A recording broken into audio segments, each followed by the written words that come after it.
There wasn't much movement this week at the Capitol. Are we in for a long shutdown? Let's ask these two members of the state Senate. Dave Thompson is an assistant majority leader, Republican from Lakeville. Scott Dibble, assistant minority leader in the Senate, DFLer from Minneapolis. Thanks, fellas, for coming over. Well, you're one of the freshmen. Not enough experience in the negotiating team? Well, I don't think that's it. I mean, first off, if you look at the negotiating team from the Republican perspective, it's made up of primarily Senator Koch, Matt Dean, Representative Dean, Majority Leader Dean in the House, Speaker Zellers, and Deputy Majority Leader in the Senate, Jeff Michel. There's an awful lot of experience there, and I think what you're seeing is a clash in philosophy that is difficult to resolve. What do you think, Senator Dibble? You've been around a little bit longer than Senator Thompson, but you have some new folks negotiating, but there are also core principles at stake here on both sides. Does that also tend to color the negotiations in a sense? Well, absolutely. I think probably the way to diagnose this is you've just seen simply a refusal to compromise on the part of one party. One party can't negotiate against itself.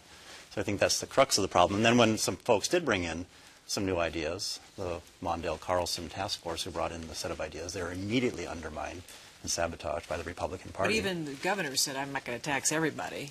Well, he had some critiques, but he also welcomed the ideas. The DFLers welcomed the ideas. They were new ideas, and they were worthy of consideration. The governor had a mild critique on one aspect of it, but he said, you know, bring all the ideas in. He's offered a number of different proposals, and we're a week into this now, Kathy, and literally the Republicans have offered nothing. Actually, the Republicans, Senator, have not offered a new counter. Well, I haven't come up with a counter offer since, what, last week? Well, the fact is, you know, we talk about whether or not we've got a clash of worldviews, I think, is the key here. I think you used the word principle, Eric, and that's what's going on here. And new ideas. I mean, for Vice President Mondale and Governor Carlson to suggest spend more and tax more, that's not a new idea. That's been around since liberals took control primarily of the country back during the New Deal and right through the Great Society. That's not a new idea. And ironically enough, they want to spread the taxes around and hit people with very regressive taxes. We generally hear from Senator Dibble's party that, you know, what we really want to do is pound on the rich, and yet if you look at a tax like a tobacco tax, it's about the most regressive that there is. So, you know, these are not new ideas, and in terms of the Republicans making an offer, a significant offer was made on the 30th of June that we believed for a while that the governor may well go for. The governor did make a counter-proposal a couple of days ago, and I suspect you're going to see something from us probably early next week, but, you know, you don't respond to these things in an hour. Are you hearing from anybody in the public or constituency groups? Yeah. Or?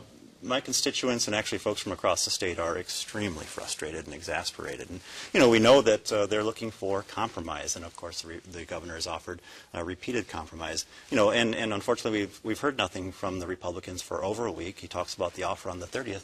That offer on the 30th tried to leverage a long list of extreme social issues into that final negotiation, you know, outlawing stem cell research at the University of Minnesota, trying to attack collective bargaining rights, attacks on women's reproductive freedoms, trying to get their own partisan redistricting map. I mean, these are not good faith offers. There has been no significant move. Was that correct? You know, I was going to say that's not a fair statement exactly to say that was the offer on the 30th. There were a number of policy issues considered during the course of the negotiation, I'm sure from both sides, because you put everything on the table to try to get a deal done. By the time the final deal was offered by the Republicans on the 30th, all of those policy kinds of considerations had been set aside. And would they come up again, though, do you think? Will they? I don't know. I'm not aware of making that a part of the negotiation. I think right now we want to get a budget bill done. Are you one of the so-called not a penny more lawmakers that say that $34 billion is the maximum you're going to go? Yes. Were you a little discomforted when the last Republican offer had some the tobacco bonds and had the larger school shift that would have increased the spending? Yes, I was. Now, I have observed our leadership doing a phenomenal job in this negotiation, and I think they're trying to come up with anything that they possibly can to get this done and still remain consistent with what we believe needs to be done, and yet that specific proposal caused me some heartburn. Yes, I didn't see, it never came down to a vote, it never came down to approval or disapproval, so I don't know exactly what it was, but yeah, it caused me some concern. But overall, our negotiation team is working very hard to strike a deal with the governor consistent with our principles. Would you have voted for that deal had it been a final deal? I don't think I would have, no. Senator Dibble, where does the pressure come from at this point for a deal? Well, the pressure has to come from the people of Minnesota at this point. I mean, you hear the intransigence on the part of the other party who will not consider one penny more. We know that their budget, as proposed, would cut 140,000 people off of health care, 30,000 people would lose their jobs. We'd see a 20% cut to the University of Minnesota. It ignores the fact that 14,000 more kids are going to our public schools. We have thousands of kids in our higher ed institutions, people getting older, going into long-term care. And people are now feeling the consequence. 22,000 people have been laid off. It's going to hurt mainstream business. It's going to stall the recovery in our state. I don't know how things break loose unless people of Minnesota really start calling and really start engaging and really start putting the pressure on. There were many points raised there. The reason the people of Minnesota are out of work is because this governor has refused to work with us to sign a temporary funding bill, or what's referred to as a lights-on bill. We were sitting at the Capitol wanting to get that done on the 29th and 30th, but the governor has decided Minnesota's pain for him is political gain. And the fact is, those 22,000 people that are out of work, had we had our way, there'd be a temporary funding bill, they would be funded. Instead, the governor has gone to the court system and not gotten some things funded that should have been, but yet asking for his chef and his housekeeper to be classified as essential employees. So you tell me who's harming the people of Minnesota. What about a lights-on bill? Would that have been a way to go? A lights-on bill, is simply kicking the can down the street, and in light of the fact that the Republicans run around with their pennies on their lapel and refuse to consider even a modest compromise of any sort. Republicans have refused all to protect the richest 2%, and at the end of the session, the richest 0.3% of Minnesotans refused to consider anything. Deals come in the context of timelines and pressure.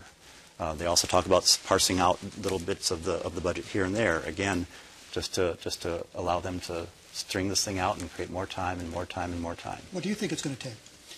Well, I think what it's going to take is the governor realizing that the people of Minnesota, according to the latest polling data that we've all seen, believe that government is big enough. Senator Dibble has indicated that we didn't compromise. The fact is we came into this session on January 4th believing that we had $32 billion to work with, that was a large enough budget.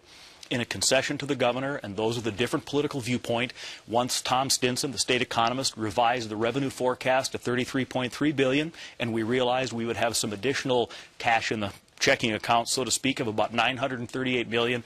We compromised and brought our $32 billion number up to $34, but it's never enough. We always want to tax people more, grow government more, and all you've got to do is look around the country to see those are not the states that are growing jobs. Truly, how long do you think this shutdown is going to last?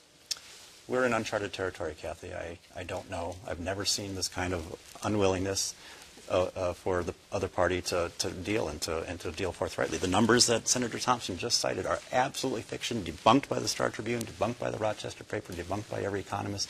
Every economist tells us that the balanced approach, as recommended by the Mondale-Carlson Commission, as recommended by Governor Dayton, is the prudent approach that will put us back on the fiscal path. Going to last a while? I don't know. I hope not. I think it's one of those things where it can break very quickly, or maybe not. You just never know. Thanks. All right. Thanks, gentlemen. Thanks, Senator.